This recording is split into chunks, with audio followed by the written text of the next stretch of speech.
हिंदुस्तान जिंदाबाद था, हिंदुस्तान जिंदाबाद है और हिंदुस्तान जिंदाबाद रहेगा। कांग्रेसी अभी ये ना सोचे कि जम्मू कश्मीर में भी तिरंगा नहीं फहरेगा। इसको जम्मू कश्मीर बनाना चाहते हैं क्या बोकारो को? हम तिरंगा के लिए मट मीर मर रहे हैं। इलेक्शन है ना, टुमड़ी से चुनाव लड़ना चाहते हैं। देश के प्रति जज्बा नहीं है। इलेक्शन का परमिशन लिया है, तिरंगा यात्रा का कोई नेतागिरी हम लोग कर रहे हैं। नरेंद्र मोदी जिंदाबाद, जिंदाबाद, जिंदाबाद, जिंदाबाद, जिंदाबाद। नमस्कार, जोहार। डी फोकस चैनल में आप सभी का स्वागत है। जैसा कि आप देख रहे हैं, देश में आज़ादी का जश्न मनाना शुरू हो गया है और भारतीय जनता पार्टी तिरंगा यात्रा पूरे देश में निकाल रही है। और इस समय हम लोग बोकारो में भारतीय जनता पार्टी के उस कार्यालय के समक्ष मौजूद है जहां से अभी तिरंगा यात्रा की शुरुआत हो रही है। डॉक्टर प्रकाश सिंह, भारतीय जनता पार्टी के वरीय नेता, सैकड़ों हजारों समर्थकों के साथ तिरंगा यात्रा को निकलने को शुरू हो रहे हैं। सर, हिंदुस्तान जिंदाबाद, आज़ादी का जश्न आज आपने तिरंगा यात्रा के साथ शुरू किया, क्या मैसेज है इसका सर? हिंदुस्तान जिंदाबाद था, हिंदुस्तान जिंदाबाद है और हिंदुस्तान जिंदाबाद रहेगा। इतना आक्रोश सर आज़ादी के जश्न में।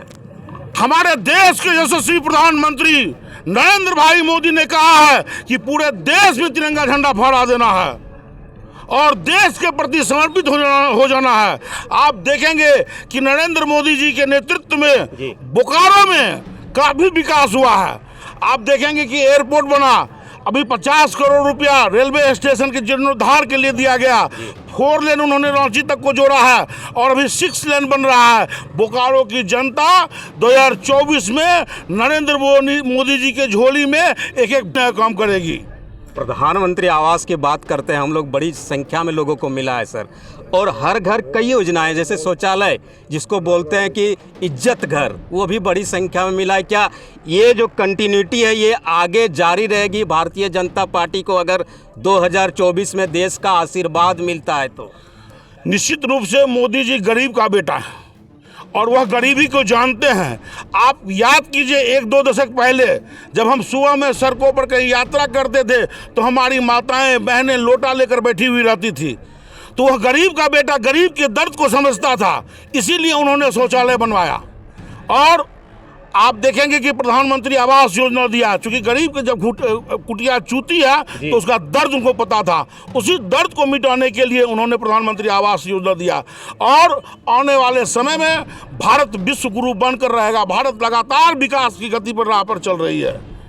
जी, कहा जाता है कि विपक्षी लोग, अभी कुछ कांग्रेस के लोग मुझसे बात कर रहे थे कि कैसी तिरंगा यात्रा, 144 लगा दिया गया है, सर हैं मान नहीं रहे। कांग्रेसी अभी ये ना सोचे कि जम्मू कश्मीर में भी तिरंगा नहीं फहरेगा। इसको जम्मू कश्मीर बनाना चाहते हैं क्या बोकारो को? हम तिरंगा के लिए मट मीर मर रहे हैं। इलेक्शन है ना सर, इलेक्शन का परमिशन लिया है। तिरंगा यात्रा का कोई नेतागिरी हम लोग कर रहे हैं। तिरंगा यात्रा निकाल रहे हैं, देश के प्रति प्रेम निकाल रहे हैं। जो देश के प्रति प्रेम नहीं रखेगा वो चुनाव क्या लड़ेगा? वो टुमड़ी से चुनाव लड़ना चाहते हैं। देश के प्रति जज्बा नहीं है, देश के प्रति भावना नहीं है, देश के प्रति प्रेम नहीं है, तो वैसा विधायक और मंत्री सदन में जाकर क्या करेगा? आज सर आपकी यह यात्रा कहाँ भ्रमण करेगी सर? यहाँ से हम लोग गांधी चौक जाएंगे, गांधी जी को प्रणाम करेंगे, उनका आशीर्वाद लेंगे। उसके बाद भगवान बिरसा मुंडा जी के प्रतिमा के स्थल पर जाएंगे, उनको नमन करेंगे और उसके बाद चास में महावीर चौक पर यह कार्यक्रम समाप्त होगा। तिरंगा यात्रा का मुख्य मकसद भारतीय जनता पार्टी की तरफ से क्या है? देश के प्रति जज्बा जगाना, देश के प्रति मोहब्बत जगाना, प्यार जगाना, अमन चैन फैलाना, भाई भाई से मिल कर रहे, हिंदू मुस्लिम मिल कर रहे, हिंदू मुस्लिम सिख ईसाई, मोदी जी सबको जोड़ने का काम कर रहे हैं।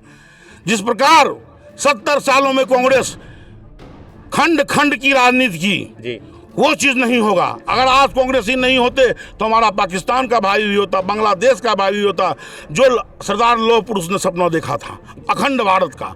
वर्तमान सदन में भी कहा जा रहा है कि अखंड भारत की तस्वीर लगाई गई है। निश्चित रूप से अखंड भारत की तस्वीर लगाई गई है और उसी दिशा में देश गतिशील है और बहुत जल्दी ही विश्व गुरु बनेगा देश।